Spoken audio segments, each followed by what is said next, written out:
वंदे मातरम बच्चों last lecture में हमने पास्ट इंडेफिनिट टेंस शुरू किया था और पास्ट इंडेफिनिट टेंस के हमने अफर्मेटिव और नेगेटिव ये दो प्रकार के वाक्य देखे थे। आज के लेक्चर में हम देखने वाले हैं इंट्रोगेटिव और डबल इंट्रोगेटिव।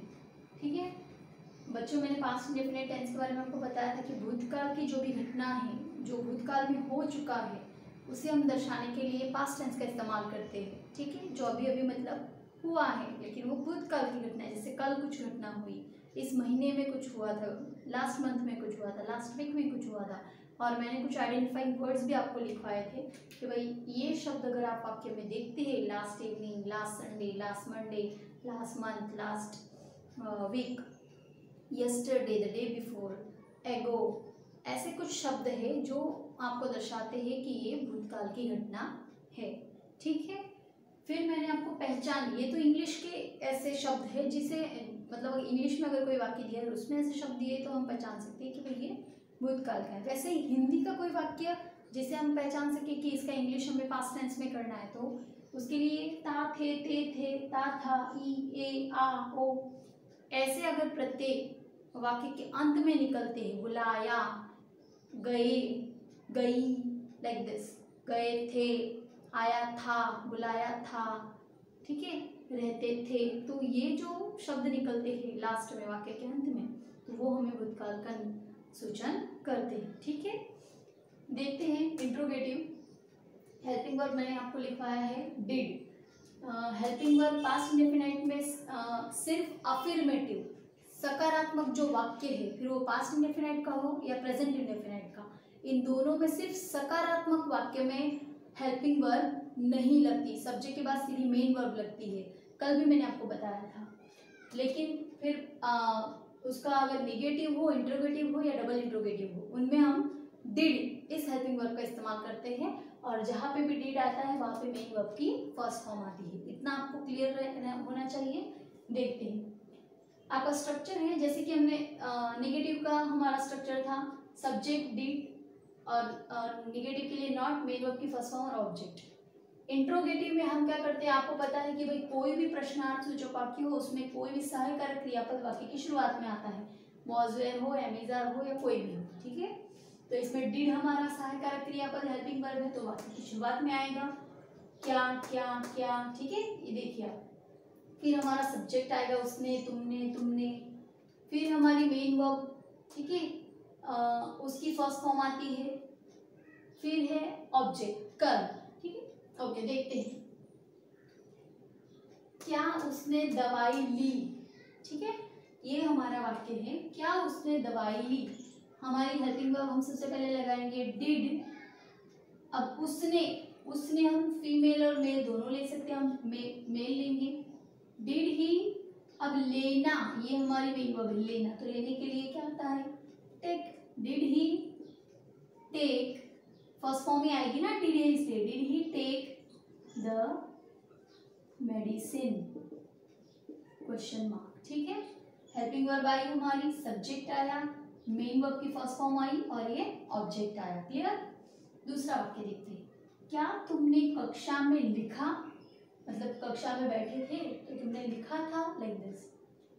डिड तुमने, you second person, did you लिखना, मेन वर्ब है हमारी ये, यहाँ पे ये मेन वर्ब है, यहाँ पे ये है, तो लिखने के लिए क्या आता है राइट, WRIT। ठीक है, RIGST वाला नहीं। डिड यू राइट कहाँ, तो इन द क्लास, ये हमारा है object, did you right in the class. Helping verb subject, main verb object. Clear. क्या तुमने चित्र बनाया, डिड यू, बनाने की क्रिया, अब चित्र बनाना है, ऐसे बनाने के लिए तो मेक आता है, लेकिन चित्र बनाना है तो हम ड्रॉ कहते हैं ना, did you draw the picture, question mark. Helping verb subject, main verb object. Clear.